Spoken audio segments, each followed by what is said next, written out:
Libro de los Cantares, capítulo 5 y el versículo 8.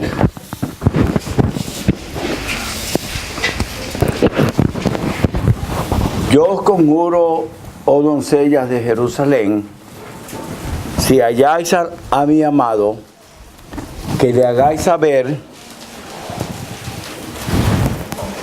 que estoy enferma de amor. Es la enfermedad que nunca debe curarse. Y la deuda que nunca debe pagarse. No debáis a nadie nada, sino el amaros los unos a los otros. Entonces, ante este ruego vehemente, que más adelante se llama conjuro, es un ruego agonizante, angustioso, un requerimiento que revela el más alto interés. Las muchachas contestan: ¿qué es tu amado más que otro amado? O la más hermosa de todas las mujeres, ¿qué es tu amado? No quién es tu amado, sino qué es. Tiene otro sentido. ¿Qué es tu amado más que otro amado que así nos conjuras? Mi amado es blanco y rubio.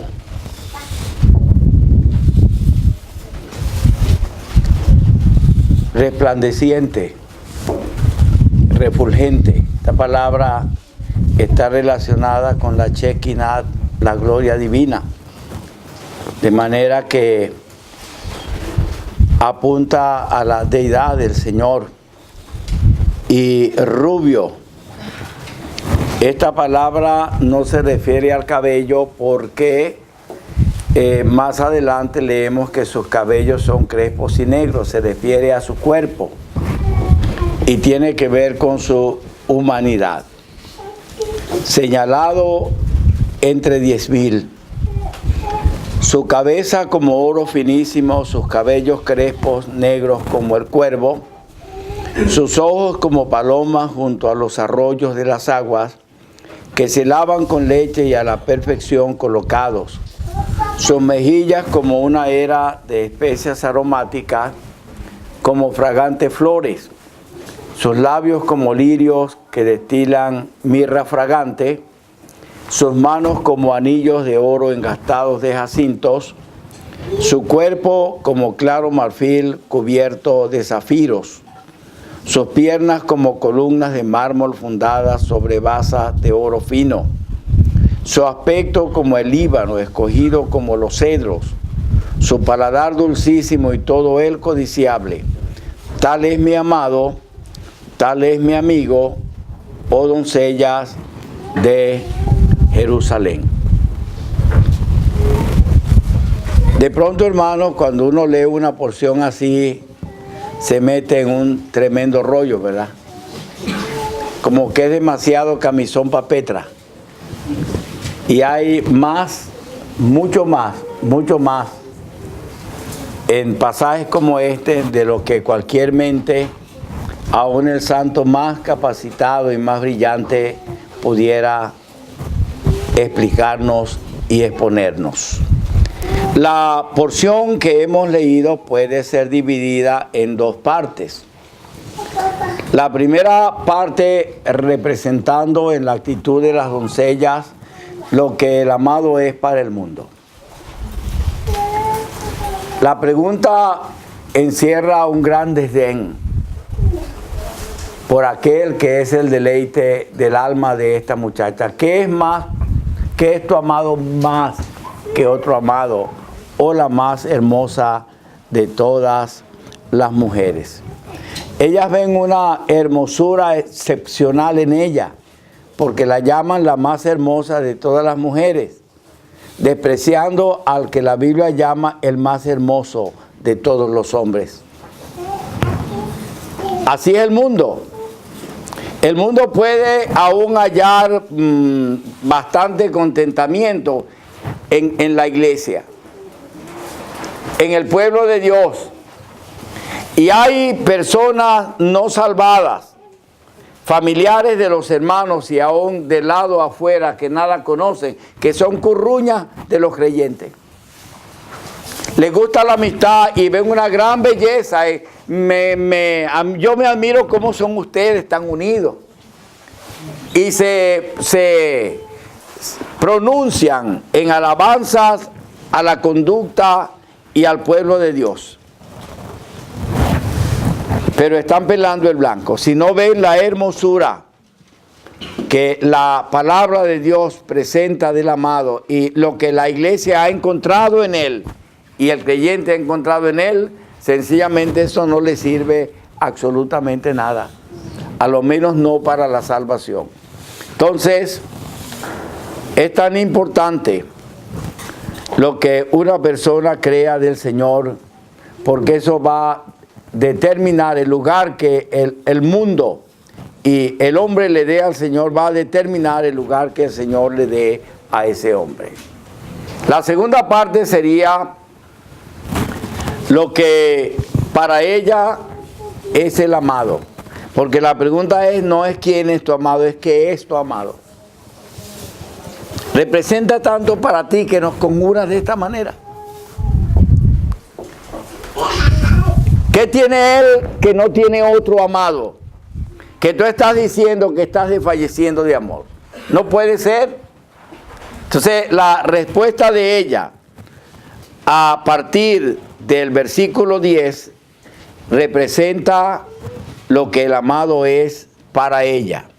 Y en la respuesta que ella da tenemos un cuadro, no un retrato hablado físico del Señor, no lo hay, sino un cuadro, un retrato de las glorias morales de Él. Tuvimos serios problemas con un hermano allá en Perú hace años, en la parte norte. Allá la gente es muy idólatra y tienen el Cristo morado y el Cristo cautivo. Uno de esos Cristos es negro, bien negro. Y este hermano predicando el Evangelio, y también él no tuvo en cuenta que allí había personas afrodescendientes que se disgustaron bastante. Él dijo, mire, el Cristo de la Biblia lo presenta como blanco y rubio, no ese Cristo negro y feo que ustedes tienen aquí. Trágame tierra. Un hombre se disgustó y reclamó fuertemente después del culto. Cuando llegamos al hospedaje en privado, yo hablé con el hermano. Yo le dije, mire hermano, no, la Biblia dice que él es blanco y rubio. Y de ahí nadie lo sacó y creo que nadie lo va a sacar. Pero es un error, hermano. En ninguna parte tenemos un retrato, físicamente hablando, de el Señor Jesucristo. Por eso es que hacer o pretender tener una imagen de Él en este sentido es idolatría. Y no recomendamos a las hermanas y a los hermanos que trabajan con clases bíblicas usar gráficos y manuales donde aparece el Señor como el mundo lo pinta, pues de pelo largo, con rostro hasta afeminado. Eso no sirve, eso lleva a la mente del niño a la idolatría, a pensar siempre del Señor como alguien físico y físico de esa manera. Entonces la respuesta de ella nos presenta un cuadro de las glorias morales del Señor. Y primeramente tenemos la marcialidad del porte de Él. Mi amado es blanco y rubio, señalado entre 10,000. Esta es una figura militar, ¿verdad? Literalmente es el que lleva la bandera en un cuerpo de ejército de 10,000 tropas. Es el que lleva la bandera entre 10,000. El número 10,000 veo que es un número tope, hacia arriba. Saúl mató a sus miles, ¿verdad? Y David a sus 10,000. Se disgustó David. Mire cuánto se no le gustó a Saúl. Mira cuánto le dan a él. Le dan una cantidad genérica que significa lo que es más. La hazaña de él, lo que es más, matar a 10,000 hombres enemigos. Pero ahora él está llevando la enseña, la bandera, porque él es el portaestandarte, el soldado escogido en un cuerpo de ejército de 10,000 tropas para llevar la bandera. Ninguno como él. La marcialidad de su persona, él es el capitán de nuestra salvación. Él peleó la batalla de la cruz y fue vencedor. Y como nuestro capitán nos llama a pelear la buena batalla. Empieza el pasaje con la majestuosidad o la marcialidad de su porte en la figura militar y termina también con la majestuosidad de su aspecto, porque él es comparado allí al final, su aspecto como el Líbano, y dice como los cedros.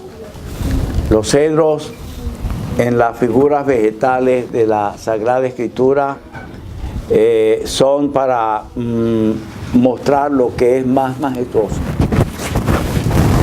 Algún día le preguntaré a Juan que me describa, Juan Salón, un cedro del Líbano. Porque en la Biblia es la figura de lo que es más majestuoso. Y digo, hermanos, hay de aquel día o momento o circunstancia cuando para el alma creyente haya algo que sea mayor y que tenga mayor magnitud o mayor importancia que su amado o el amado Salvador. Todas las glorias del mundo, hermano, todas las riquezas de este mundo no valen la pena en comparación a las glorias de nuestro amado Redentor. Hemos oído de Daniel y ellos tenían las glorias del imperio debajo de sus pies.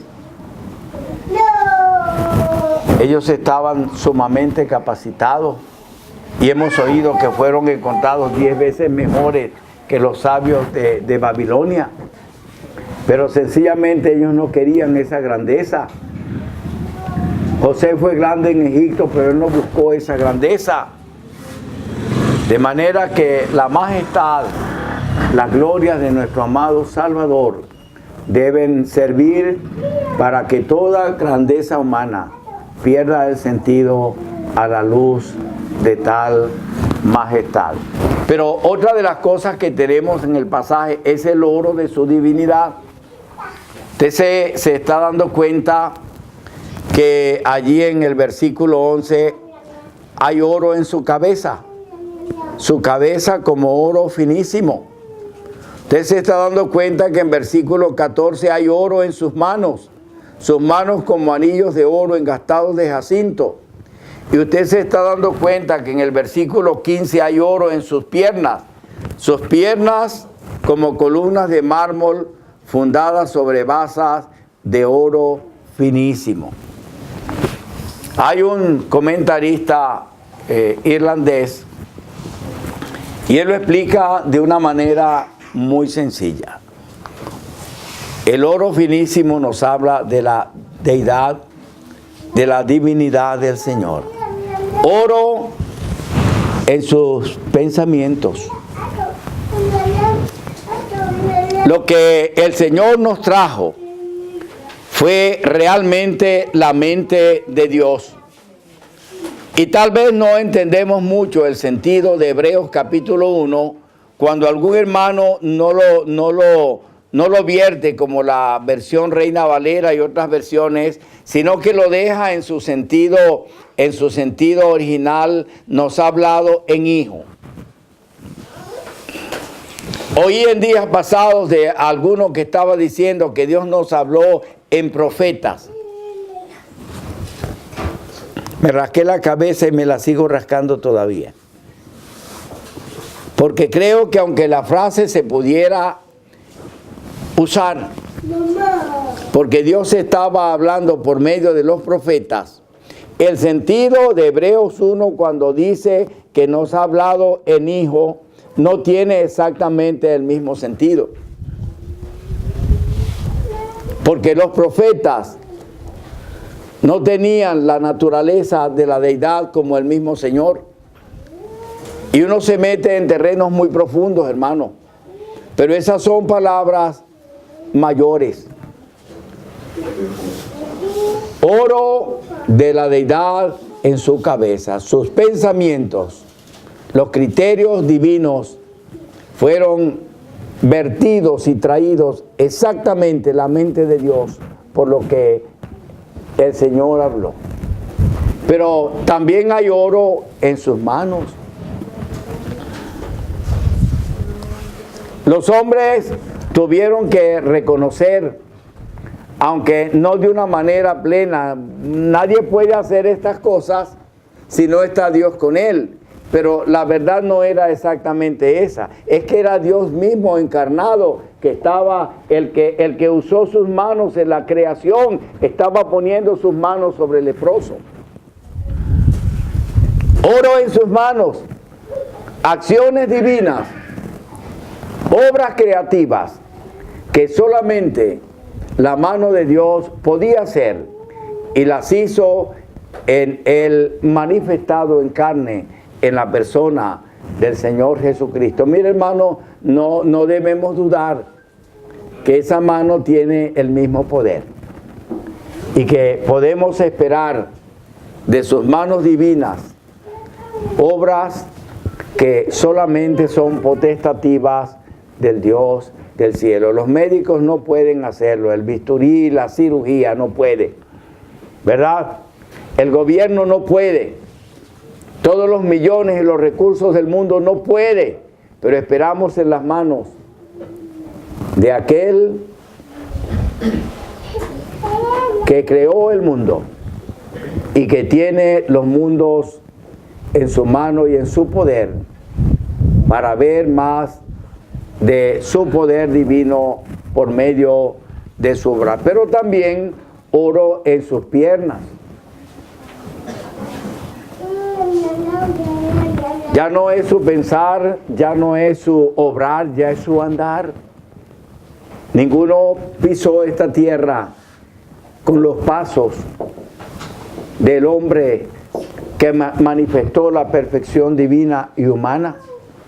Y llegará el día cuando esas piernas que son mencionadas aquí como columnas de mármol por su fortaleza, fundadas sobre basas de oro finísimo, han de pisar de una manera tal que solo la deidad lo hará. Me impresiona mucho esta descripción de Isaías capítulo 63. ¿Quién es este que viene de Edom, de Borra, con vestidos rojos?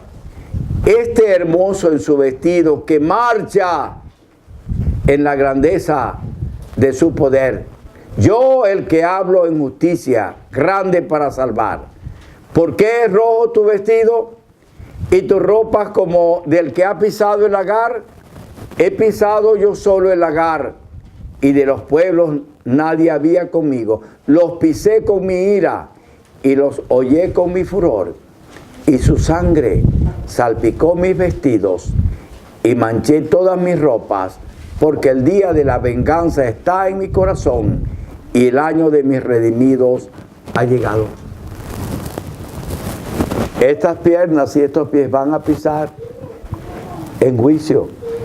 Un juicio que solamente es potestativo de la deidad. Dios ha dado todo el juicio, lo ha dado el Hijo. Entonces en este cuadro vemos también el oro de su divinidad, en su pensar, en su obrar y en su andar. Pero leemos también de su visibilidad perfecta. Versículo 12 dice: sus ojos como palomas junto a los arroyos de las aguas, que se lavan con leche y a la perfección colocados. La perfección de sus ojos nos habla de la perfección y la plenitud de su potente y poderosa mirada. Él no puede ser engañado con, ¿cómo se llama eso? Cuando uno va por una carretera, ¿verdad? Y se asocia la sed que uno lleva con el sol y hay una ilusión óptica y uno es engañado. Y he leído muchas veces y me han dicho que personas que van por un desierto, que tienen días sin beber agua, generalmente caen dando gritos de alegría porque ven una fuente de agua que no es ninguna fuente. De manera que no hay nada anómalo en la perfección de sus ojos y nada hay que pueda estorbar o impedir la plenitud de mirar las cosas exactamente como deben ser vistas. Hay un hermano anciano de la asamblea allí en Chamita, en Mérida. Él se llevó un matracazo, un carro lo estropeó y fue golpeado en la cabeza y el hombre quedó mirando al revés. Es decir, que a usted lo miraba con la cabeza para abajo y los pies para arriba. Y los carros igual y las casas igual por mucho tiempo, casi como por un año. Yo no puedo entender eso, pero es lo que él decía. Su visión fue trastocada y él veía las cosas con la cabeza para abajo. Se acostumbró a mirar las cosas al revés, que cuando ya se normalizó, ya él estaba tan acostumbrado a ver las cosas al revés que ahora era que estaba él también turbado y estaba también afectado porque ahora estaba viendo las cosas como son y en su mente había quedado la imagen visual de que eran al revés, pues. Pero aquí tenemos a uno que tiene sus ojos como palomas junto a los arroyos de las aguas que se lavan con leche y a la perfección colocada. Les recuerdo, hermano, nos recordamos a todos aquella palabra insistente en las iglesias de Apocalipsis: yo conozco tus obras. Esa palabra, conozco tus obras, es un perfecto conocimiento del estado pleno de cada una de aquellas iglesias y de cada uno de los miembros de cada asamblea. Entonces, la visibilidad perfecta de aquel que en Apocalipsis tiene sus ojos como llama de fuego. Pero tenemos también la naturalidad de su perfume. Fíjese bien, versículo 13, sus mejillas como una era de especias aromáticas, como fragante flor. Esta fragancia de él no es por algo adicionado a él. No es por un perfume añadido a sus vestidos o a su cuerpo. Es inherente, inmanente a él esta fragancia. ¿Y cuál es la lección, hermano? Él no tuvo ni tiene que agregar nada artificial para agradar el olfato del Padre. Y esa es una tremenda lección para cada uno de nosotros. No tenemos que añadir nada de la supuesta provisión de este mundo o de aquello que es ajeno a lo que es natural provisión de Dios para agradar el olfato del Padre. Nada que este mundo tenga, ni nada que el enemigo de las almas ofrece, va a servir.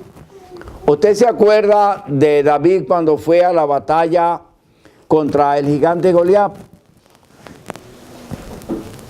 Saúl le dio sus armas, ¿verdad?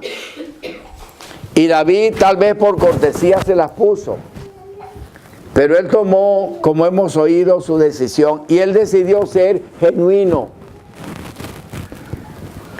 Alguien pudiera hacer, oye, pero eso le daba caché a David, que fuera al campo de batalla con las armas, nada más y nada menos que con las armas del rey. Y él dijo, no. Estas armas son de David, son de Saúl.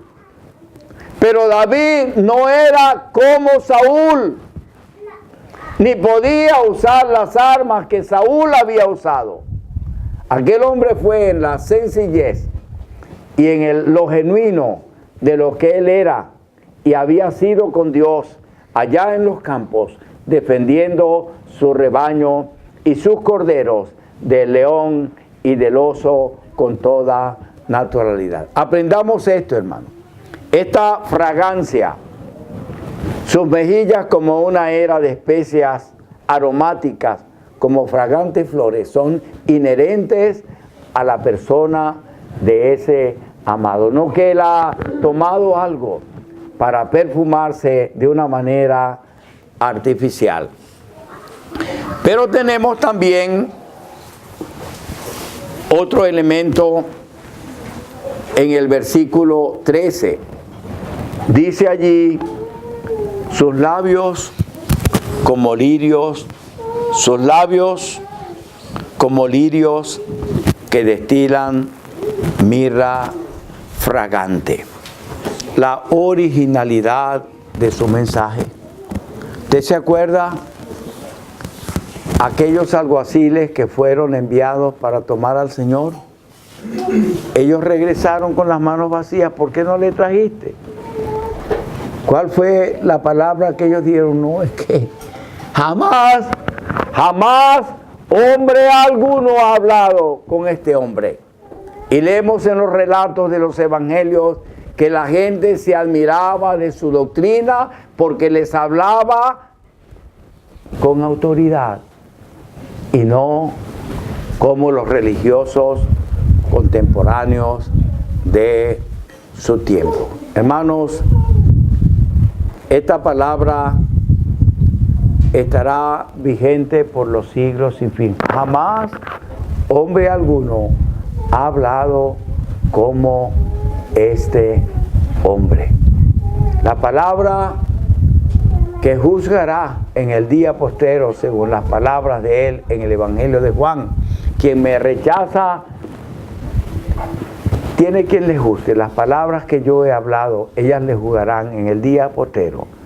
La palabra de él que juzgará a los hombres por su rechazo e incredulidad es la palabra que puede salvaguardarnos en este mundo de contradicción, de engaño y de error. Sus labios como lirios que destilan mirra fragante, pero también la realidad de su sacrificio, porque dice allí en versículo 14, su cuerpo como claro marfil cubierto de zafiros. Yo no sé cuántos de ustedes saben de dónde viene el marfil.